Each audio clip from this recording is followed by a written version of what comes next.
ರಾಜ್ಯದ 30ನೇ ಮುಖ್ಯಮಂತ್ರಿಯಾಗಿ ಬಸವರಾಜ ಬೊಮ್ಮಾಯಿ ಪ್ರಮಾಣ ವಚನ ಸ್ವೀಕರಿಸಿದರು. ವಯೋಮಾನದ ವಿಚಾರದಿಂದ ಮುಖ್ಯಮಂತ್ರಿ ಸ್ಥಾನಕ್ಕೆ ರಾಜೀನಾಮೆ ನೀಡಿದ ಬಳಿಕ ನೂತನ ಮುಖ್ಯಮಂತ್ರಿ ವಿಚಾರವಾಗಿ ಎದ್ದಿದ್ದ ಎಲ್ಲ ಊಹಾಪೋಹಗಳಿಗೆ ತೆರೆ ಬಿದ್ದಿತು. ಅದೇ ರೀತಿಯಾಗಿ ಯಡಿಯೂರಪ್ಪ ಅವರ ಆಪ್ತರಾಗಿರುವಂತಹ ಬಸವರಾಜ ಬೊಮ್ಮಾಯಿ ಅವರು ಮುಖ್ಯಮಂತ್ರಿಯಾಗಿ ಪ್ರಮಾಣ ವಚನ ಸ್ವೀಕರಿಸಿದ್ದಾರೆ. ರಾಜಭವನದಲ್ಲಿ ಕುಟುಂಬಸ್ಥರು, ಅದೇ ರೀತಿಯಾಗಿ ರಾಜಕೀಯ ಮುಖಂಡರು, ಅವರ ಆಪ್ತೇಷ್ಟರು ಎಲ್ಲರೂ ಈ ಒಂದು ಸಂಭ್ರಮದ ಕ್ಷಣಗಳಿಗೆ ಸಾಕ್ಷಿಯಾದರು.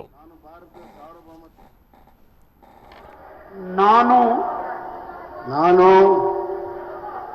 ಬಸವರಾಜ ಬೊಮ್ಮಾಯಿ ಎಂಬ ಹೆಸರಿನ ನಾನು ಕಾನೂನಿನ ಮೂಲಕ ಸ್ಥಾಪಿತ ಭಾರತ ಸಂವಿಧಾನದ ವಿಷಯದಲ್ಲಿ ನಿಜವಾದ ಶ್ರದ್ಧೆ ಮತ್ತು ನಿಷ್ಠೆಯಿಂದ ಹೊಂದಿರುತ್ತೇನೆಂದು, ನಾನು ಭಾರತದ ಸಾರ್ವಭೌಮತ್ವವನ್ನು ಮತ್ತು ಅಖಂಡತ್ವವನ್ನು ಎತ್ತಿ ಹಿಡಿತೇನೆಂದು ಮತ್ತು ಕರ್ನಾಟಕದ ರಾಜ್ಯದ ಮುಖ್ಯಮಂತ್ರಿಯಾಗಿ ನನ್ನ ಕರ್ತವ್ಯಗಳನ್ನು ಶ್ರದ್ಧಾಪೂರ್ವಕವಾಗಿ ಮತ್ತು ಅಂತಃಕರಣಪೂರ್ವಕವಾಗಿ ನಿರ್ವಹಿಸುತ್ತೇನೆಂದು, ಭಯ ಅಥವಾ ಪಕ್ಷಪಾತವಿಲ್ಲದೆ, ರಾಗ ದ್ವೇಷ ಇಲ್ಲದೆ ಎಲ್ಲ ಜನರ ಬಗೆಯ ಸಂವಿಧಾನಿಕ ಮತ್ತು ಕಾನೂನು ಅನುಸಾರವಾಗಿ ನ್ಯಾಯ ಒದಗಿಸುತ್ತೇನೆಂದು